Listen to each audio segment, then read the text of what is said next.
Il existe une prière que vous n'avez jamais faite. Une prière qui n'a jamais franchi vos lèvres. Une prière qui n'a jamais déchiré votre cœur. Et cette prière oubliée, cette prière perdue, peut être la différence entre le ciel et l'enfer pour vous. John Wesley, l'homme qui a embrasé l'Angleterre du feu du réveil, qui a prêché plus de 40 000 sermons et parcouru 400 000 kilomètres à cheval pour atteindre les âmes, a un message dévastateur pour cette génération. Vous pouvez aller à l'église, vous pouvez chanter des louanges, vous pouvez porter une Bible sous le bras, mais si vous n'avez jamais fait cette prière, vous êtes perdu. Si cette vidéo vous est parvenue aujourd'hui, ce n'est pas une coïncidence. C'est Dieu qui ouvre une dernière porte. Alors je vous demande, ne passez pas cette vidéo, n'ignorez pas ce message. Abonnez-vous à cette chaîne, activez les notifications, partagez avec quelqu'un qui a besoin d'entendre cela. Et préparez votre cœur, car ce que vous êtes sur le point d'entendre peut changer votre destinée éternelle. Il y a une prière qui divise l'humanité en deux groupes éternels. Non pas une prière de belles paroles, non pas une prière récitée sur les bancs d'une église froide, mais une prière qui naît de la terreur de l'âme devant l'abîme, du désespoir du cœur devant la sainteté de Dieu, du cri de celui qui a finalement compris qu'il est perdu et que seul Christ peut le sauver. Cette prière, mes amis, n'est pas optionnelle, elle est obligatoire, elle est absolue, elle est la différence entre la vie et la mort éternelle. Et ce qui brise mon cœur, ce qui me fait trembler devant le Seigneur, c'est que des millions de personnes sont assises dans des églises, en ce moment même, chantant des cantiques, lisant la Bible, saluant des frères, mais jamais elles n'ont fait cette prière. Elles connaissent la religion, mais elles ne connaissent pas Christ. Elles connaissent les formes, mais elles ne connaissent pas la puissance. Elles savent parler de Dieu, mais elles n'ont jamais parlé avec Dieu dans le langage de l'âme brisée qui crie pour la miséricorde. Permettez-moi d'être clair comme le cristal, direct comme une flèche qui fend l'air. Peu importe combien de fois vous avez fréquenté l'église, peu importe combien de prières mécaniques vous avez récitées, peu importe combien de fois vous avez plié les genoux par habitude ou tradition, si vous n'avez jamais fait la prière de la véritable repentance, si vous n'avez jamais crié du fond de votre âme pour la grâce de Dieu, vous reconnaissant comme pécheur perdu et ayant besoin de salut, vous êtes encore sous condamnation. Vous marchez encore vers l'enfer. Et ce qui est plus terrible, vous marchez vers l'enfer avec une Bible à la main et un sourire religieux sur le visage. Vous périssez avec l'apparence de la piété, mais en reniant sa puissance. Voici la tragédie suprême de la religion sans Christ. Elle calme la conscience sans sauver l'âme. Elle donne un faux espoir là où il devrait y avoir une sainte crainte. Elle berce le pécheur dans un sommeil mortel, quand elle devrait le réveiller à la réalité de sa condition désespérée. La prière qui décide entre le ciel et l'enfer n'est pas n'importe quelle prière. Ce n'est pas la prière de la routine matinale. Ce n'est pas la prière d'action de grâce pour la nourriture. Ce n'est pas la prière pour les malades ou les nécessiteux. Ces prières ont leur place, oui, mais elles viennent après. Elles sont le fruit de cette première prière, de cette prière fondamentale, de cette prière sans laquelle toutes les autres ne sont que des paroles vides résonnant dans le vide. La prière qui décide votre destinée éternelle est la prière où vous vous voyez enfin tel que Dieu vous voit. C'est la prière où tous les masques tombent, toutes les prétentions meurent, toutes les justifications se dissolvent comme la brume au soleil.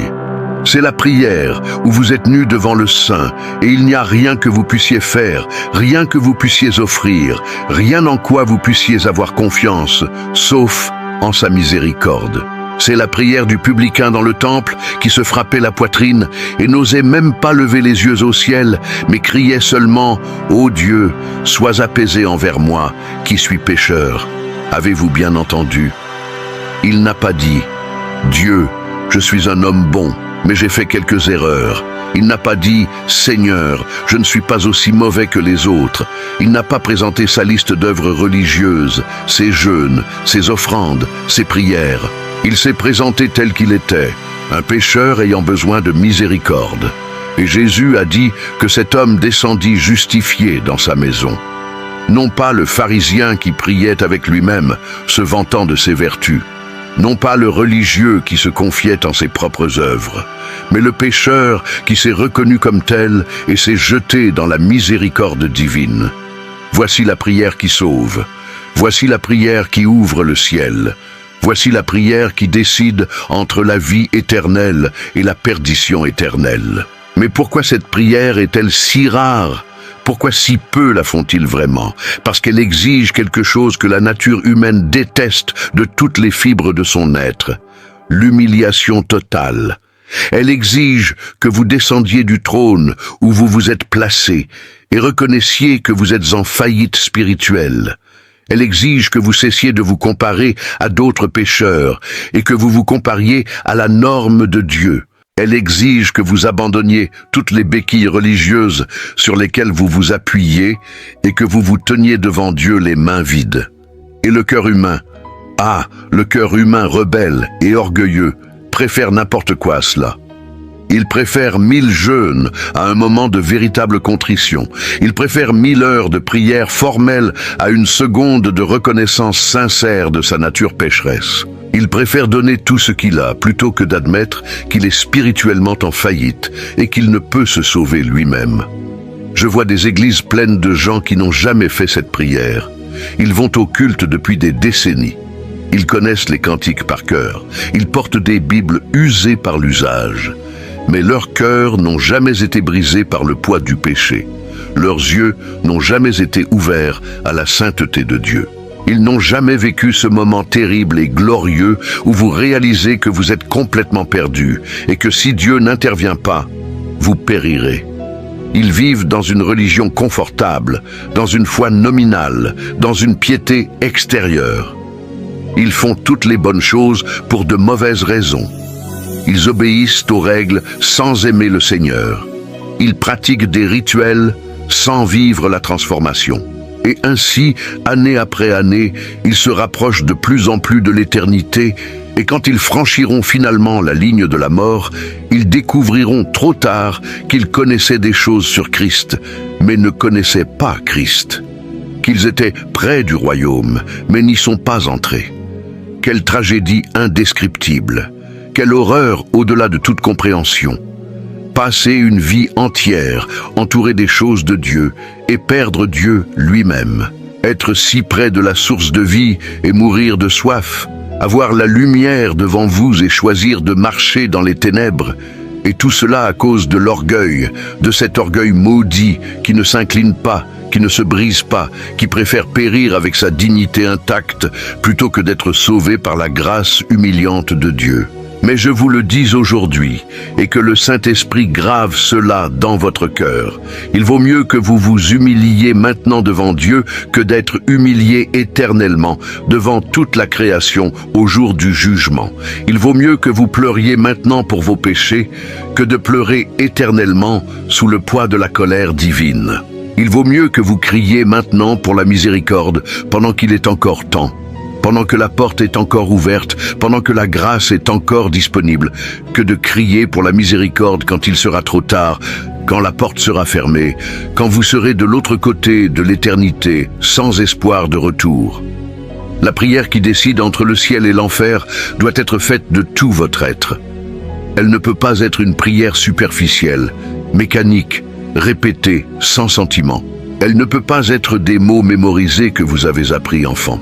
Elle ne peut pas être une formule magique que vous récitez en espérant que cela fonctionnera. Cette prière doit venir des profondeurs de votre âme. Elle doit être arrachée de vous par le Saint-Esprit. Elle doit être accompagnée de larmes sincères, d'une vraie tristesse, d'un désir désespéré d'être libéré du péché. Quand vous faites cette prière vraiment, ce n'est pas seulement votre bouche qui parle, c'est tout votre être qui crie. Votre cœur est brisé. Votre conscience est tourmentée par la culpabilité. Votre âme est terrifiée par la possibilité de la perdition éternelle. Vous ne jouez pas la comédie, vous n'essayez pas d'impressionner qui que ce soit. Vous êtes seul avec Dieu et il voit à travers toutes les apparences. Il connaît la sincérité ou la fausseté de votre cœur. Il sait si vous êtes vraiment repentant ou si vous jouez simplement avec des choses sacrées. Et voici quelque chose de crucial que beaucoup ne comprennent pas. Cette prière ne peut pas être forcée par la volonté humaine. Vous ne pouvez pas simplement décider de faire cette prière et vous attendre à ce qu'elle fonctionne. Ce n'est pas ainsi que cela fonctionne. La prière de la véritable repentance est le résultat de l'œuvre du Saint-Esprit dans le cœur. C'est l'Esprit qui convainc l'homme de péché, de justice et de jugement. C'est l'Esprit qui ouvre les yeux de l'aveugle spirituel pour qu'il voie sa condition. C'est l'Esprit qui brise le cœur de pierre et le transforme en chair. Sans cette œuvre divine, vous pouvez pleurer 1000 fois, vous pouvez vous agenouiller 1000 fois, vous pouvez répéter des paroles de repentance 1000 fois, mais tout sera en vain. Ce sera de l'émotion humaine, non de la contrition divine. Ce seront de fausses larmes, non un vrai brisement. Et Dieu ne se laisse pas tromper. Il connaît la différence entre les pleurs qui naissent de l'œuvre de l'esprit et les pleurs qui naissent de la manipulation émotionnelle. Il sait quand un cœur est sincèrement repentant et quand il est simplement effrayé par les conséquences du péché. Alors, que faire? Si cette prière est si essentielle, si elle décide de notre destinée éternelle, si sans elle nous sommes perdus, que devons-nous faire? Premièrement, vous devez cesser de jouer avec Dieu. Arrêtez de prétendre que tout va bien quand ce n'est pas le cas. Arrêtez d'utiliser la religion comme un bouclier contre la réalité de votre condition spirituelle. Faites face à la vérité. Vous êtes un pécheur. Vous avez violé la loi sainte de Dieu. Vous avez vécu pour vous-même et non pour lui. Vous avez aimé le monde et vous n'avez pas aimé Dieu de tout votre cœur, de toute votre âme, de toute votre pensée et de toute votre force. Vous avez brisé le premier et le plus grand commandement tous les jours de votre vie. Et à cause de cela, vous êtes sous condamnation. La colère de Dieu demeure sur vous. Et si vous mourrez dans cette condition, vous périrez éternellement. Voici la vérité que vous devez affronter. Ne l'adoucissez pas, ne la négociez pas, n'essayez pas de la rendre plus acceptable. Affrontez-la dans toute sa terrible sévérité. Deuxièmement, vous devez crier au Seigneur pour la miséricorde. Ne faites confiance à rien d'autre. Ne faites pas confiance à votre bonté, car elle n'est pas suffisante. Ne faites pas confiance à vos œuvres religieuses, car elles sont contaminées par votre péché. Ne faites pas confiance à votre appartenance à l'Église, car beaucoup de membres d'Église seront en enfer. Ne faites pas confiance à vos expériences émotionnelles passées, car l'expérience sans transformation n'a aucune valeur éternelle. Faites confiance uniquement et exclusivement à la miséricorde de Dieu manifestée en Jésus-Christ. Il est votre seul espoir. Il est le seul chemin. Il n'y a de salut en aucun autre. Il n'y a aucun autre nom sous le ciel, donné parmi les hommes, par lequel nous devions être sauvés. Christ et seulement Christ. Son sang et seulement son sang. Sa grâce et seulement sa grâce. Pas vous plus Christ. Pas vos œuvres plus sa grâce. Mais Christ seul, grâce seule, foi seule. Toute autre combinaison est fausse et ne sauve pas. Et quand vous criez, n'abandonnez pas. Ne vous lassez pas. Ne vous arrêtez pas jusqu'à ce que vous receviez l'assurance du Saint-Esprit que vous avez été pardonné, que vous êtes passé de la mort à la vie, que vous avez été justifié par la foi en Christ. Il y a beaucoup de gens qui commencent à chercher Dieu, mais abandonnent à mi-chemin. Ils prient pendant quelques jours, ne ressentent rien d'immédiat et retournent à leur vie ancienne. Ils s'approchent de la porte du royaume, mais n'entrent pas parce que cela exige trop d'efforts, trop d'humiliation, trop de persévérance. Mais Jésus a dit, « Demandez et l'on vous donnera, cherchez et vous trouverez, frappez et l'on vous ouvrira. » Notez les verbes à l'impératif continu. Demandez et continuez à demander, cherchez et continuez à chercher, frappez et continuez à frapper.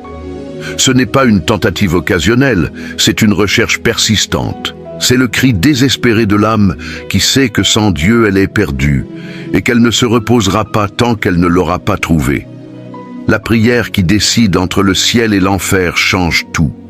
Quand elle est vraiment faite, quand elle se produit vraiment, il n'y a aucun moyen de rester le même. Cette prière marque la fin d'une vie et le début d'une autre.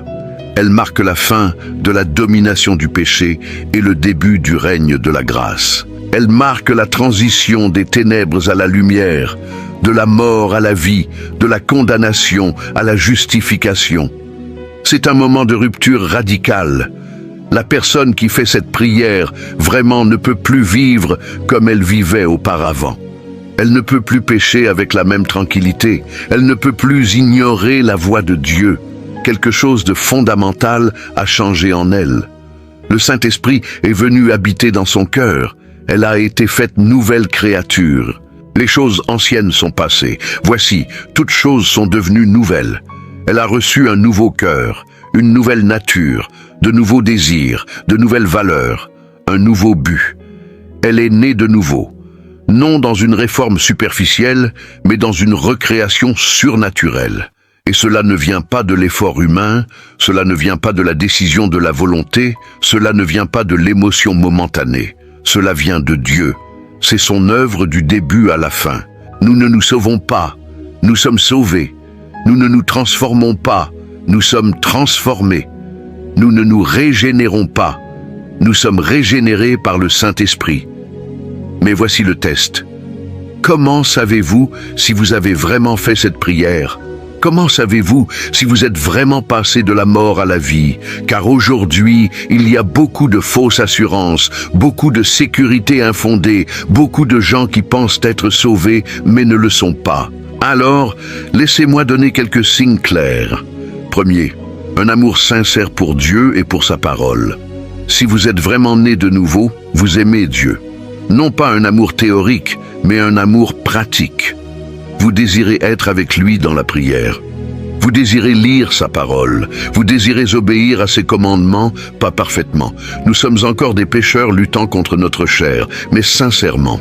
Il y a un désir sincère, une faim spirituelle, une soif de Dieu qui n'existait pas auparavant. Deuxième, une véritable haine du péché. Ce que vous aimiez autrefois, vous le haïssez maintenant. Ce que vous recherchiez autrefois, vous le fuyez maintenant. Non pas parce que quelqu'un vous surveille, non pas parce que vous avez peur d'être découvert, mais parce que le péché est devenu répugnant pour vous. Vous voyez le péché tel qu'il est vraiment. Une offense contre le Dieu saint qui vous a sauvé, une trahison contre celui qui est mort pour vous. Et cela vous brise le cœur. Quand vous tombez dans le péché, vous ne restez pas tranquille. Vous ne vous justifiez pas, vous ne minimisez pas. Vous vous repentez, vous confessez, vous cherchez une restauration immédiate.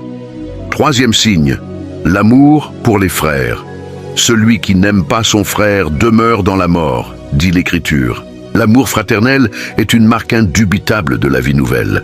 Non pas un amour sentimental et superficiel, mais un amour pratique qui se manifeste dans les actions. Vous vous souciez du bien-être spirituel des autres. Vous priez pour eux. Vous les confrontez avec amour quand ils sont dans l'erreur. Vous les encouragez quand ils sont découragés. Vous ne gardez pas rancune. Vous n'alimentez pas l'amertume. Vous ne cherchez pas la vengeance. Vous pardonnez parce que vous avez été pardonné. Vous aimez parce que vous avez été aimé. Quatrième signe, la persévérance. Le vrai salut produit la persévérance. Non pas la perfection, mais la direction.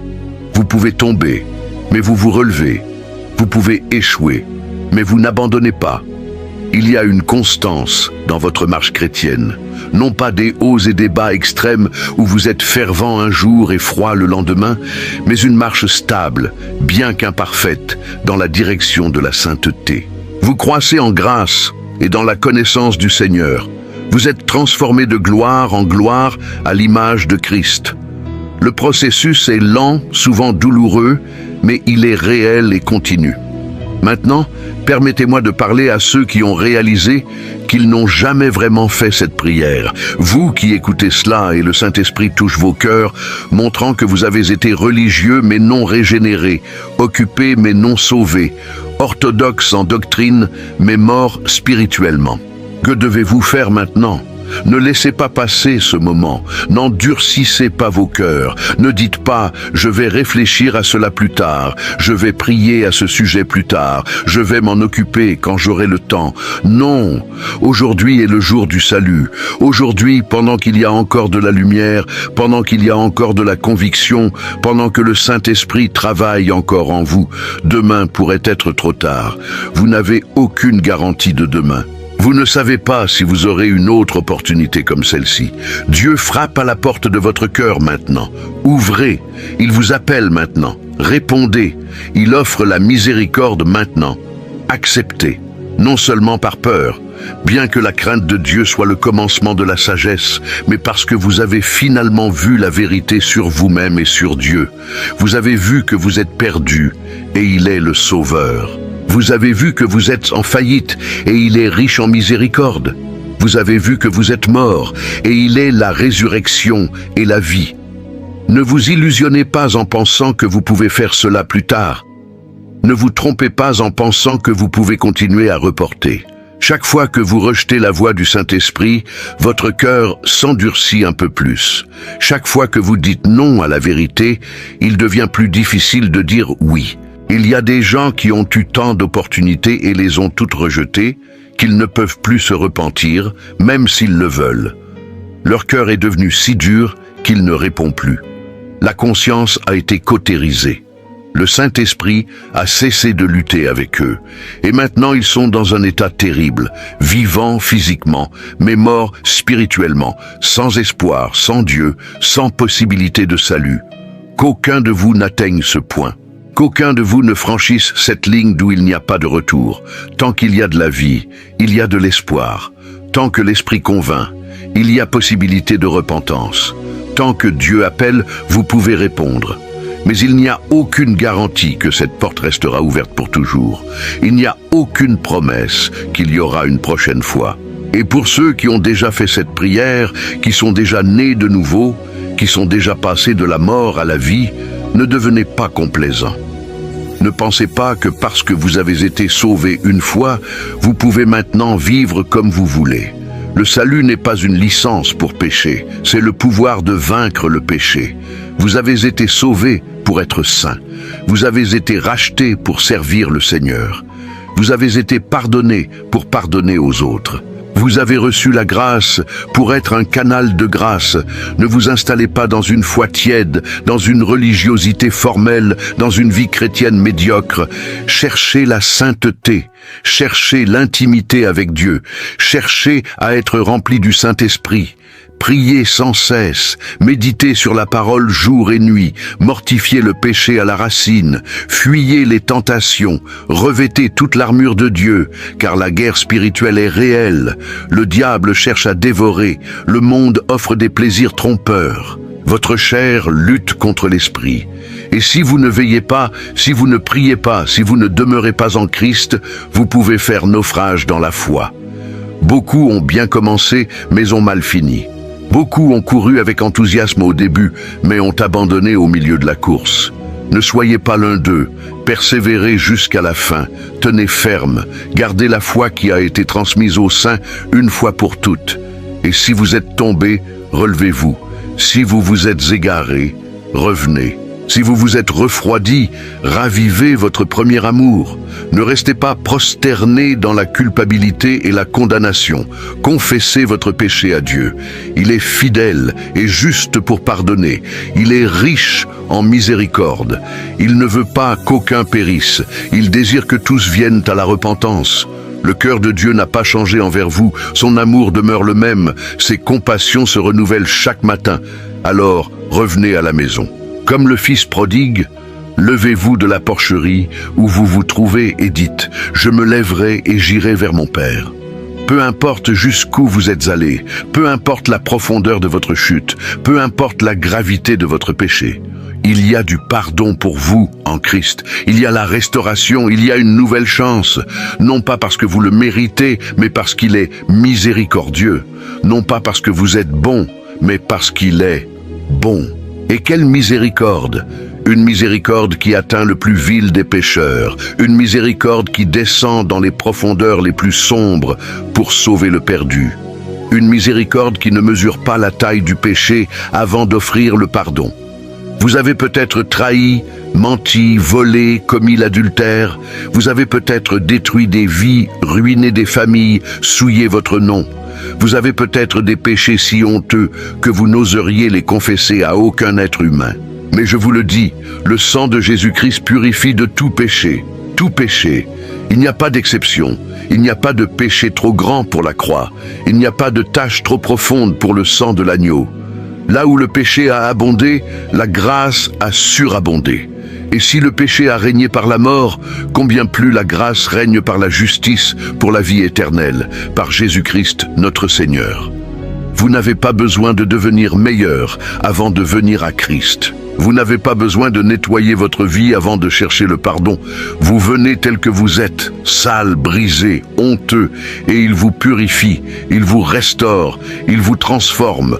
Venez, venez maintenant. Les portes de la miséricorde sont ouvertes. Mais revenons à la prière fondamentale, à la prière décisive, à la prière qui sépare les sauvés des perdus. Elle doit être faite aujourd'hui, pas demain, pas la semaine prochaine, pas quand vous vous sentirez plus prêt. Aujourd'hui, maintenant, en ce moment précis, parce que vous n'avez aucune garantie de demain. Vous ne savez pas si votre cœur battra encore une heure. Vous ne savez pas si vous aurez une autre opportunité comme celle-ci. La mort n'avertit pas. Elle ne demande pas la permission. Elle n'attend pas que vous soyez prêt. Combien sont déjà partis de cette vie sans Christ, prévoyant de se repentir plus tard, pensant qu'ils auraient plus de temps, croyant au mensonge qu'il y aurait toujours une prochaine chance. Et où sont-ils maintenant? Dans l'éternité sans Dieu, sans espoir, sans possibilité de retour. Et là, ils resteront pour toujours. Pour toujours. Pouvez-vous comprendre ce que signifie pour toujours? Ce ne sont pas 1000 ans. Ce n'est pas 1 million d'années. C'est l'éternité sans fin. Et après des milliards et des milliards d'années, l'éternité ne fera que commencer. Il n'y a pas d'échappatoire. Il n'y a pas de seconde chance après la mort. Il n'y a pas de purgatoire où vous pouvez payer pour vos péchés. Il n'y a pas de réincarnation où vous pouvez essayer à nouveau. Il n'y a que le ciel ou l'enfer, le salut ou la condamnation, Christ ou la séparation éternelle de Dieu. Si vous n'avez jamais fait la prière de la véritable repentance, priez maintenant. N'attendez pas de terminer cette vidéo. N'attendez pas d'arriver chez vous. N'attendez pas d'être dans un endroit plus approprié. Où que vous soyez, dans un bus, dans une chambre, dans la rue, au travail, pliez vos genoux dans votre cœur devant Dieu et criez pour la miséricorde. Cela n'a pas besoin d'être à haute voix. Dieu entend le cri silencieux de l'âme. Il voit les larmes que personne d'autre ne voit. Il connaît la repentance sincère même quand il n'y a pas de mots pour l'exprimer. Reconnaissez vos péchés, non pas de manière générique, mais spécifiquement. Confessez que vous êtes perdu, non pas seulement dans le besoin d'aide, mais complètement perdu, complètement incapable de vous sauver vous-même. Admettez que vous ne pouvez pas vous sauver vous-même, que toutes vos œuvres religieuses ne valent rien, que vos efforts moraux sont des haillons souillés devant la sainteté de Dieu. Abandonnez toute confiance en vos propres œuvres. Retirez vos mains de toutes les béquilles sur lesquelles vous vous appuyez. Renoncez à toute pensée de mériter quoi que ce soit de Dieu. Vous ne méritez rien, sauf la condamnation. Vous n'avez droit à rien, sauf l'enfer. Mais c'est exactement pourquoi la grâce est si glorieuse. Parce qu'elle est donnée à celui qui ne mérite pas, offerte à celui qui ne peut pas payer, accordée gratuitement à celui qui est spirituellement en faillite. Et jetez-vous simplement dans sa miséricorde, comme un homme qui se noie et qui cesse de lutter et se livre au sauveteur qui vient le sauver, comme un petit enfant qui saute dans les bras de son père, confiant qu'il le rattrapera, sans réserve, sans condition, sans plan de secours. Jetez-vous complètement dans la miséricorde de Dieu. Croyez que Jésus-Christ est mort pour vos péchés, non pas pour les péchés de l'humanité en général, mais pour vos péchés spécifiquement. Il pensait à vous quand il était sur la croix. Il a porté vos péchés sur lui. Chaque mensonge, chaque impureté, chaque parole cruelle, chaque pensée mauvaise, il a tout porté. Il a porté sur lui le châtiment que vous méritiez. La colère de Dieu qui aurait dû tomber sur vous est tombée sur lui. La séparation de Dieu que vous auriez dû vivre, il l'a vécue. L'enfer que vous méritiez, il l'a enduré sur la croix. Il a satisfait la justice de Dieu à votre place. Il a payé la dette en entier. Rien n'a manqué. Rien n'a besoin d'être ajouté. L'œuvre est terminée. Tout est accompli, a-t-il dit. Et c'était vrai, tout ce qui était nécessaire pour votre salut a été fait sur la croix du Calvaire. Croyez qu'il est ressuscité d'entre les morts, car un sauveur mort ne peut sauver personne. Mais Christ n'est pas resté dans le tombeau. La mort n'a pas pu le retenir. L'enfer n'a pas pu le garder. Il est ressuscité en puissance et en gloire.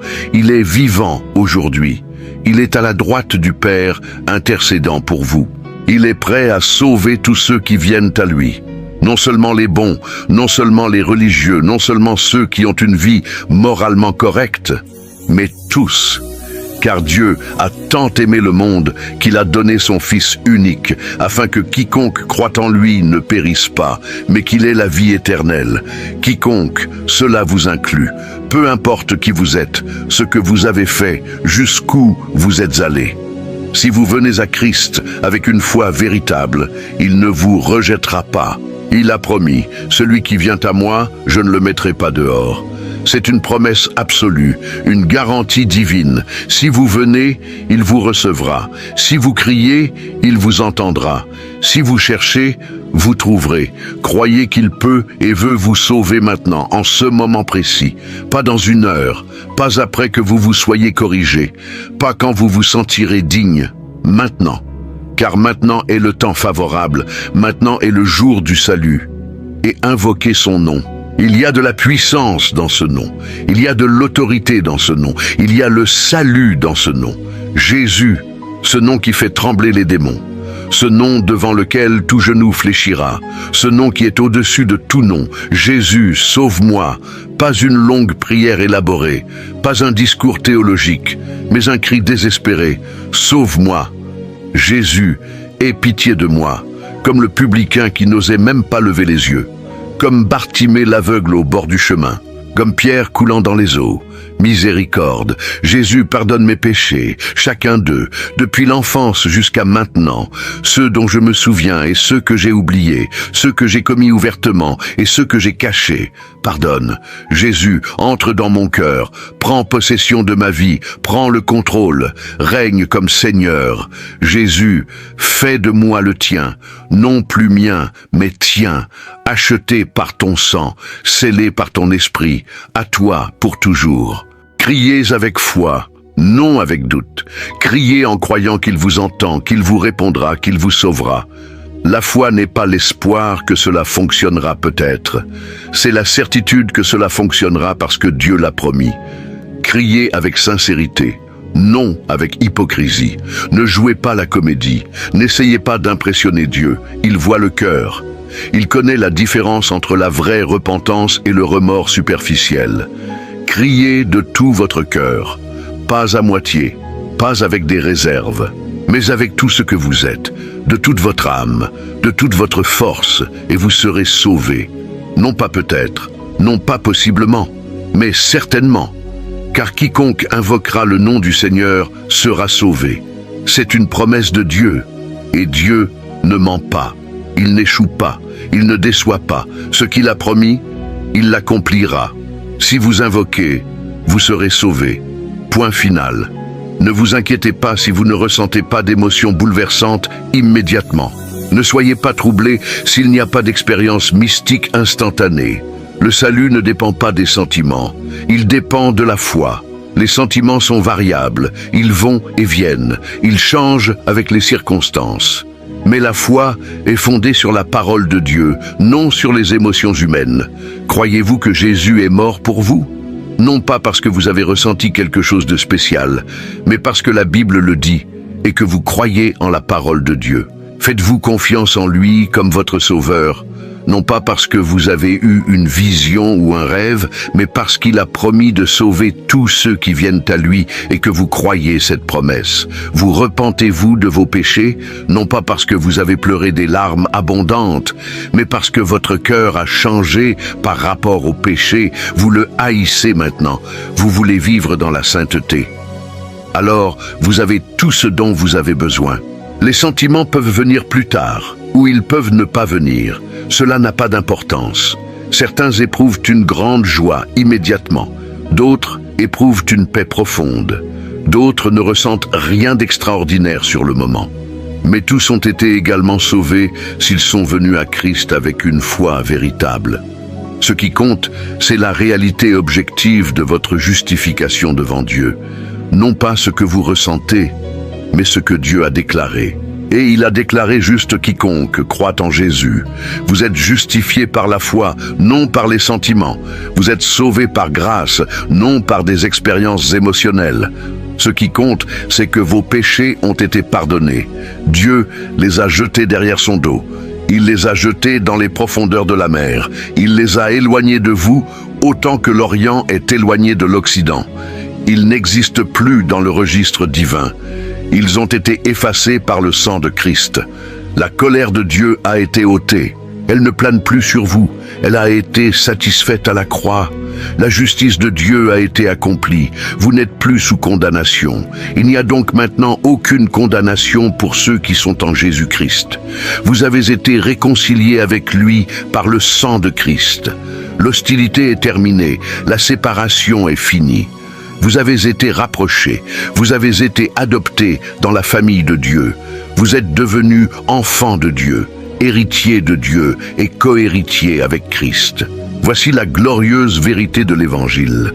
Voici la bonne nouvelle qui doit être proclamée des toits. Voici le message qui doit résonner de toutes les chairs, retentir dans toutes les églises, être proclamé dans toutes les rues, dans toutes les maisons, dans tous les cœurs.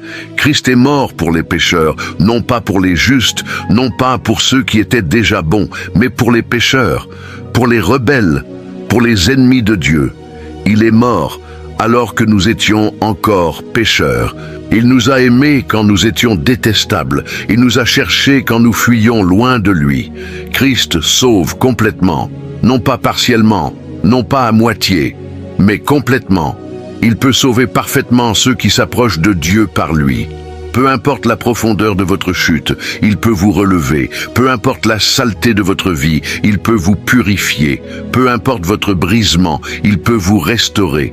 Christ offre la vie éternelle gratuitement à tous ceux qui croient. Vous ne payez pas, vous ne méritez pas. Vous recevez simplement comme un don gratuit de la grâce de Dieu. Vous avez reçu gratuitement, donné gratuitement. Le salut ne s'achète pas, il se reçoit. Il ne se conquiert pas, il s'accepte. Il ne se gagne pas, on y croit. Il n'y a pas de message plus grand. Dans tout l'univers, dans toute l'éternité, il n'y a pas de vérité plus importante. Il n'y a pas de sujet plus urgent. Tout le reste est secondaire. Tout le reste est temporaire. Mais l'Évangile traite de l'éternité. Le ciel ou l'enfer, voici la question qui surpasse toutes les autres.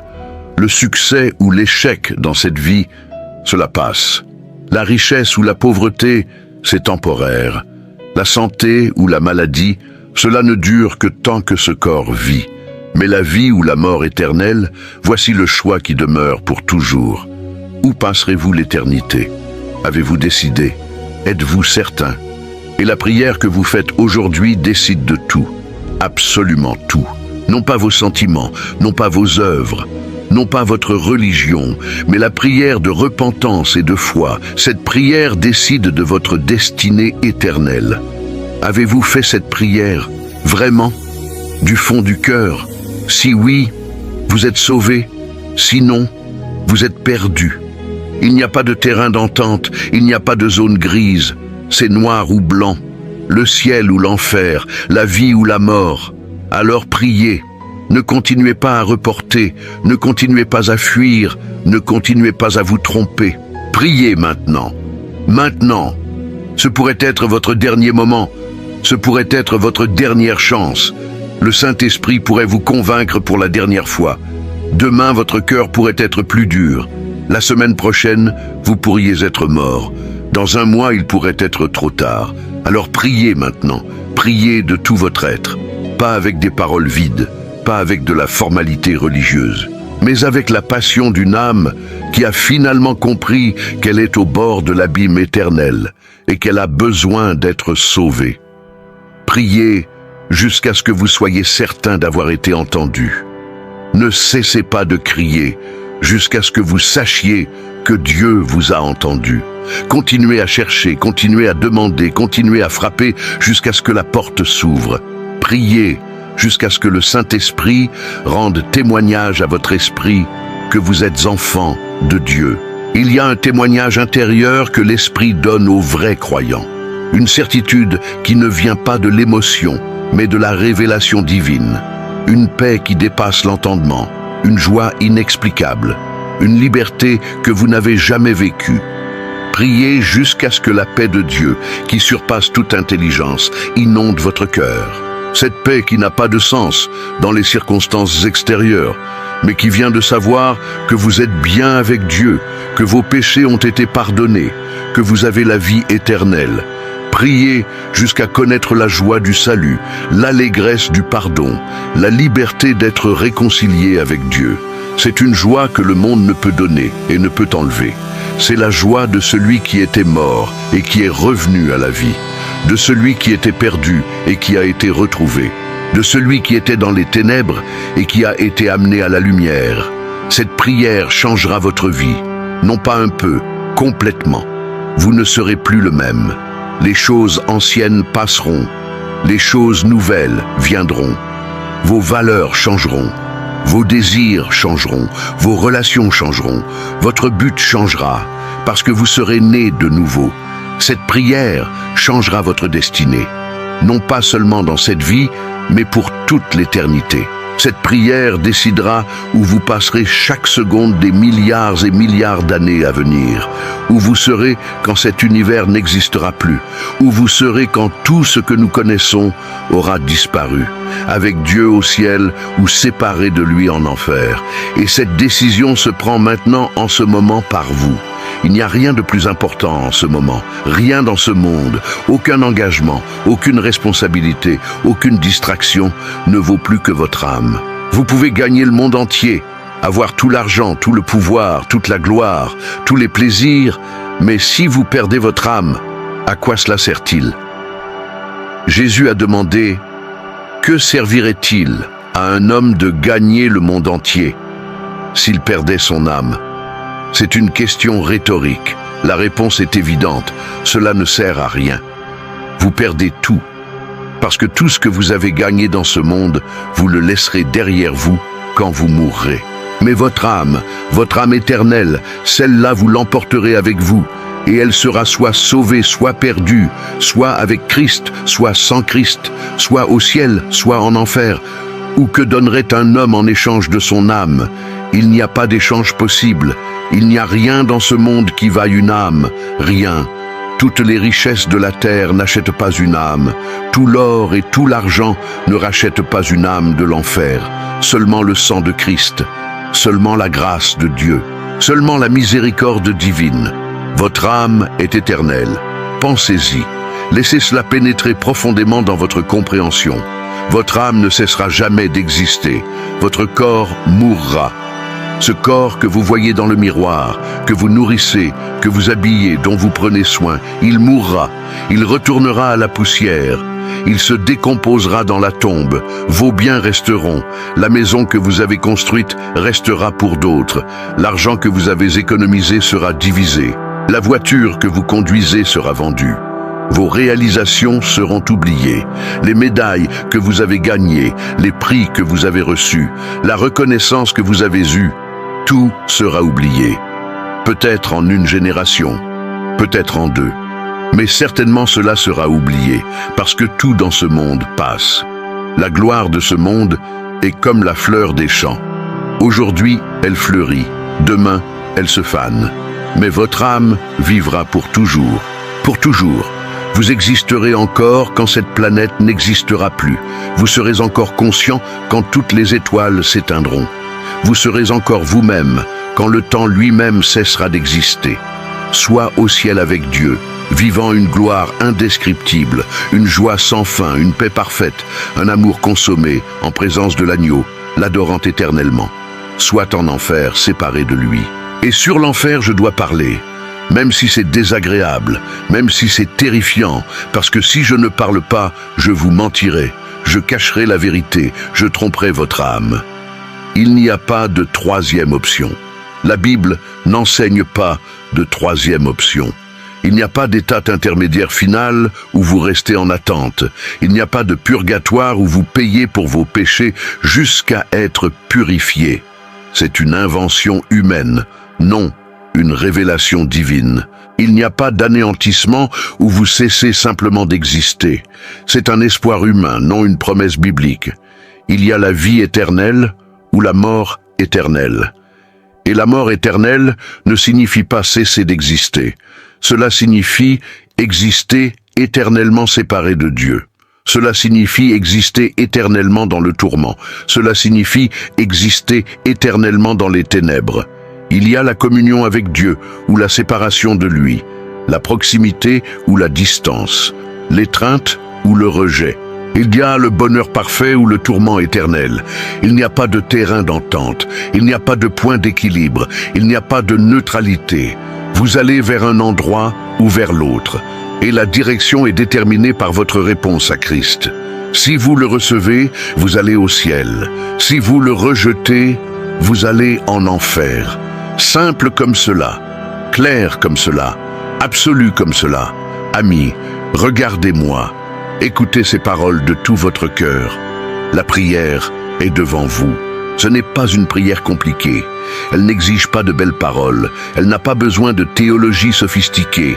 Elle a seulement besoin d'un cœur sincère, d'un esprit brisé, d'une âme désespérée pour le salut. Le choix est entre vos mains. Non pas dans les miennes, non pas dans celles du pasteur, non pas dans celles de vos parents, non pas dans celles de vos amis. Les vôtres, vous déciderez où vous passerez l'éternité. Dieu ne vous forcera pas, il vous invite, il vous appelle, il vous supplie, mais il ne vous forcera pas, la décision est vôtre. Et quelle terrible responsabilité, quel poids énorme. Décidez où vous serez quand les siècles des siècles auront passé et que l'éternité ne fera que commencer. Dieu a déjà fait tout ce qui était nécessaire pour votre salut. Il a planifié le salut depuis avant la fondation du monde. Il a envoyé son Fils unique. Il a permis qu'il souffre et meure sur la croix. Il a déversé sur lui toute sa colère contre le péché. Il l'a ressuscité en puissance. Il vous offre le salut gratuitement. Que pourrait-il faire de plus? Christ a déjà payé le prix complet sur la croix. Rien ne manque. Rien n'a besoin d'être ajouté. Vos œuvres n'ajoutent rien à la croix. Votre religion n'améliore pas ce que Christ a fait. C'est complet, c'est terminé, c'est disponible. Le Saint-Esprit vous convainc maintenant. Vous le sentez, n'est-ce pas? Cette agitation en vous, cette voix douce mais insistante, cet inconfort avec votre condition spirituelle, cette certitude que quelque chose doit changer, c'est l'œuvre de l'Esprit. Il vous montre votre péché, il vous montre votre besoin, il vous montre Christ. Ne résistez pas, ne luttez pas contre lui, n'endurcissez pas votre cœur. Quand l'Esprit convainc, il est temps de se rendre, il est temps de se repentir, il est temps de croire. La parole de Dieu illumine votre compréhension. Des vérités que vous n'avez jamais vues auparavant ont soudain un sens. Des passages que vous avez lus 1000 fois ont soudain une nouvelle signification. Votre cœur est touché. Votre conscience est réveillée. Vos yeux sont ouverts. C'est l'œuvre de Dieu. Il travaille en vous. Il vous prépare à recevoir le salut. Coopérez avec lui. Ne résistez pas. Ne fuyez pas. Ce qui manque, c'est que vous répondiez. Dieu a fait sa part. Christ a fait sa part, l'Esprit fait sa part. Ce qui manque, c'est que vous fassiez la vôtre. Ce qui manque, c'est que vous vous repentiez. Non pas simplement regretter vos péchés, non pas simplement déplorer les conséquences, mais vraiment changer d'avis sur le péché, le haïr, l'abandonner, décider de vivre différemment. La vraie repentance produit un vrai changement. Ce qui manque, c'est que vous croyiez. Croire non pas seulement intellectuellement que Jésus a existé, mais faire personnellement confiance en lui comme votre sauveur. Vous reposer complètement sur son œuvre, dépendre totalement de sa grâce, remettre votre vie entre ses mains. Ne laissez pas passer ce moment, vous n'en aurez peut-être jamais d'autre comme celui-ci. Le Saint-Esprit pourrait vous convaincre pour la dernière fois. Votre cœur pourrait être ouvert maintenant mais fermé demain. Vous pourriez être vivant maintenant mais mort dans une heure. Ne jouez pas avec l'éternité. Ne jouez pas avec votre âme. N'ignorez pas cet appel. Ne rejetez pas cette dernière opportunité que Dieu vous donne peut-être. Peut-être, je n'en suis pas certain. Je ne sais pas combien d'opportunités Dieu vous a données auparavant. Je ne sais pas combien de fois vous avez rejeté la vérité. Je ne sais pas s'il vous donnera une autre chance après celle-ci. Alors agissez comme si c'était la dernière. Agissez comme s'il n'y avait pas de demain. Agissez comme si votre vie en dépendait, parce qu'elle en dépend. Faites la prière qui décide entre le ciel ou l'enfer. Priez maintenant, pas dans 5 minutes. Pas quand vous aurez fini d'écouter cela.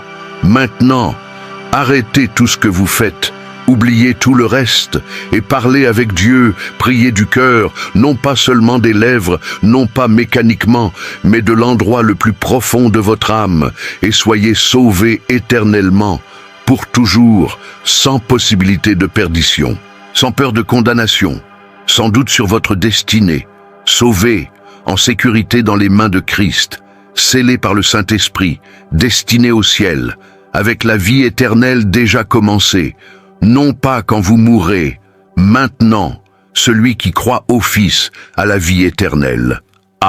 Temps présent, possession actuelle, réalité présente, non pas aura dans le futur, mais à maintenant. Et cette vie éternelle ne vous sera jamais enlevée. Jamais, parce que vous n'êtes pas dans vos mains, mais dans les mains de Christ. Et personne ne peut vous arracher de là. C'est sa promesse. Et il est fidèle, il est véritable, il accomplit ce qu'il promet. Alors priez maintenant, criez maintenant, et vivez.